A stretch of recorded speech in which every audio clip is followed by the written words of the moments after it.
ನಮಸ್ಕಾರ ಆತ್ಮೀಯರೇ, media house ಕನ್ನಡಗೆ ಸ್ವಾಗತ. ಬಿಗ್ ಬಾಸ್ ಸೀಸನ್ 12ಕ್ಕೆ ತೆರೆ ಬಿದ್ದಿದ್ದಾಯಿತು. ಯಾರು ವಿನ್ನರ್ ಯಾರು ರನ್ನರ್ ಅನ್ನೋದು ಸಹ ಇಡೀ ಕರ್ನಾಟಕದ ಜನತೆಗೆ ಗೊತ್ತಾಗಿದೆ. ಕೆಲವರು ಖುಷಿಯ ಸಂಭ್ರಮದಲ್ಲಿ ತೇಲಾಡ್ತಾ ಇದ್ರೆ, ಇನ್ನು ಕೆಲವರ ಸಿಟ್ಟು ಆಕ್ರೋಶ ಧಗಧಗಿಸ್ತಾ ಇದೆ. ಬಿಗ್ ಬಾಸ್ ಮುಗಿದ್ಮೇಲೆ ಪ್ರತಿ ಸೀಸನ್ನಲ್ಲೂ ಇದು ಸಹಜ. ಯಾಕಂದ್ರೆ ನಾವೇ ಗೆಲ್ತೀವಿ ಅನ್ನೋ ನಂಬಿಕೆ ಇಟ್ಕೊಂಡಿರ್ತಾರೆ. ಬಿಗ್ ಬಾಸ್ ಮನೆಯಲ್ಲಿ ತುಂಬಾ ಎಫರ್ಟ್ ಸಹ ಹಾಕಿರ್ತಾರೆ. ಆದ್ರೆ ಹೊರಗಡೆ ಏನಾಗ್ತಾ ಇದೆ ಅನ್ನೋದು ಅವರಿಗೆ ಗೊತ್ತಿರಲ್ಲ. ಒಮ್ಮೆಲೆ ತಾವು ಅನ್ಕೊಂಡಿದ್ದು ಆಗದೆ ಸೋತು ಹೊರ ಬಂದಾಗ ದೊಡ್ಡ ಶಾಕ್ ಆಗೋದು ಮಾಮೂಲಿ.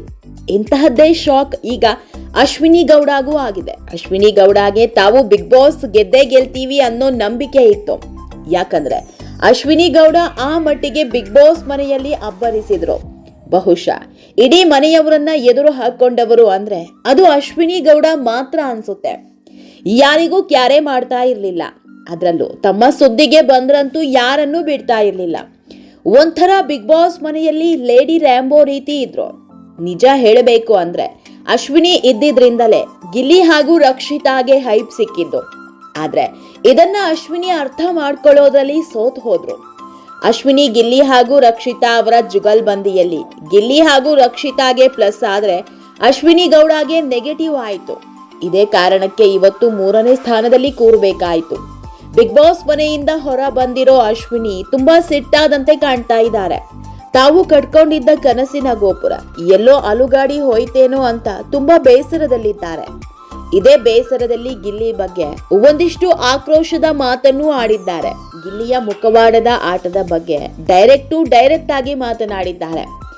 ಒಂದ್ ಕಡೆ ಅಶ್ವಿನಿ ಇಂಥ ಹೇಳಿಕೆ ಕೊಡ್ತಾ ಇದ್ದಂತೆ ಅತ್ತ ರಘು ಹಾಗೂ ಕಾವ್ಯ ಕೌಂಟ್ರ್ ಮೇಲೆ ಕೌಂಟ್ರ್ ಕೊಟ್ಟಿದ್ದಾರೆ.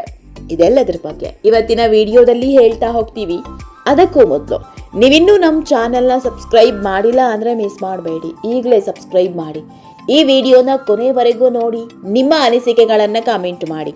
ಆತ್ಮೀಯರೇ, ಬಿಗ್ ಬಾಸ್ ಮನೆಯಿಂದ ಹೊರ ಬರ್ತಾ ಇದ್ದಂತೆ ಅಶ್ವಿನಿ ಗೌಡ ಅಸಮಾಧಾನ ಹೊರ ಹಾಕಿದ್ದಾರೆ. ಅವರ ಅಸಮಾಧಾನ ಬೇರೆ ಯಾರ ಮೇಲೂ ಅಲ್ಲ, ಒನ್ ಆ್ಯಂಡ್ ಓನ್ಲಿ ಗಿಲ್ಲಿ ಮೇಲೆ ಮಾತ್ರ. ಅದರಲ್ಲೂ ಗಿಲ್ಲಿ ಗೆಲ್ಲಬೇಕು ಅಂತ ಜನ ಯಾವ ಕಾರಣ ಕೊಡ್ತಾ ಇದ್ರೋ ಅದರ ಬಗ್ಗೆ ಬೇಸರ ವ್ಯಕ್ತಪಡಿಸಿದ್ದಾರೆ. ಗಿಲ್ಲಿ ಬಡವರ ಮಗ, ರೈತನ ಮಗ ಗೆಲ್ಲಬೇಕು ಅಂತ ದೊಡ್ಡ ಮಟ್ಟದಲ್ಲಿ ಪ್ರಚಾರ ಆಗಿತ್ತು. ಇದು ಗಿಲ್ಲಿಗೆ ತುಂಬಾನೇ ವರ್ಕೌಟ್ ಆಗಿತ್ತು. ಇದೇ ವಿಷಯವಾಗಿ ಅಶ್ವಿನಿ ಕಿಡಿಕಾರಿದ್ದು, ಬಡವ ಅಂತ ಎಲ್ಲೂ ಹೇಳಬೇಡಿ, ಗಿಲ್ಲಿ ಬಡವ ಅನ್ನೋ ಮುಖವಾಡ ಹಾಕೊಂಡಿದ್ದ ಅಷ್ಟೇ, ಅವನೇನು ಬಡವ ಅಲ್ಲ, ಬನಿಯನ್ ಹಾಗೂ ಚಡ್ಡಿ ಹಾಕೊಂಡ್ರೆ ಅವನು ಬಡವ ಆಗಿಬಿಡ್ತಾನೆ ಅಂತ ಆಕ್ರೋಶದ ನುಡಿ ಹೊರ ಹಾಕಿದ್ದಾರೆ. ಗಿಲ್ಲಿ ಬರೋದಿಕ್ಕೂ ಮೊದಲು ಎಲ್ಲಾ ಸೀಸನ್ ನೋಡ್ಕೊಂಡೇ ಬಂದಿದ್ದಾರೆ. ಯಾರಿಷ್ಟ ಅಂತೆ ಪ್ರಥಮ್ ಹಾಗೂ ಹನುಮಂತ ಇಷ್ಟ ಅಂದಿದ್ದ. ಕಳೆದ ಸೀಸನ್ ನ ಸ್ಪರ್ಧೆಯನ್ನೇ ನೋಡ್ಕೊಂಡು ಬನಿಯನ್ ಹಾಗೂ ಚಡ್ಡಿ ಅಸ್ತ್ರ ಬಳಸಿದ್ದ ಅನ್ನೋ ಅರ್ಥದಲ್ಲಿ ಆರೋಪ ಮಾಡಿದ್ದಾರೆ.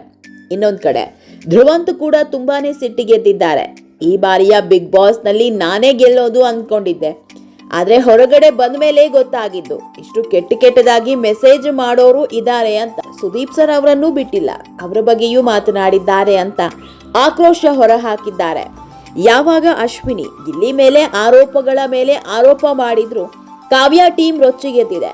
ಮೊದಲು ರಿಯಾಕ್ಟ್ ಮಾಡಿರೋ ರಘು, ಗಿಲ್ಲಿ ಬಡವರ ಮಗ ಅನ್ನೋ ಹೆಸರಿನ ಮೇಲೆ ಗೆದ್ದು ಬಂದಿಲ್ಲ, ಅವನ ಟ್ಯಾಲೆಂಟ್ ಮೇಲೆ ಗೆದ್ದು ಬಂದಿದ್ದಾನೆ ಅಂದಿದ್ದಾರೆ.